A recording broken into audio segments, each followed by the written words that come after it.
আজকে সকাল থেকে ভীষণ বৃষ্টি হয়েছে, আর আমি সবে ঘুম থেকে উঠলাম। উঠে দেখলাম 5:30-6টা বাজে। মাথায় আসলো ঘুম কাটানোর জন্য এবারে খেতে হবে আমাকে চা।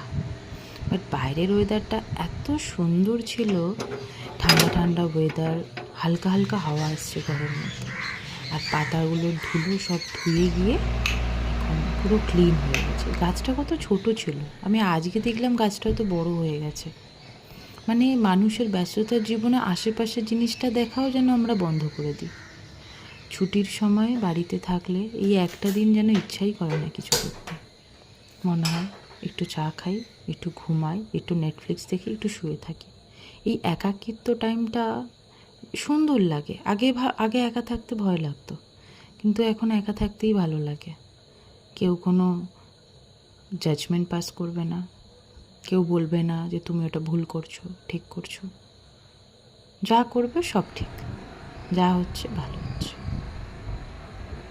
তখন বাইরেটা দেখতেও ভালো লাগছিল।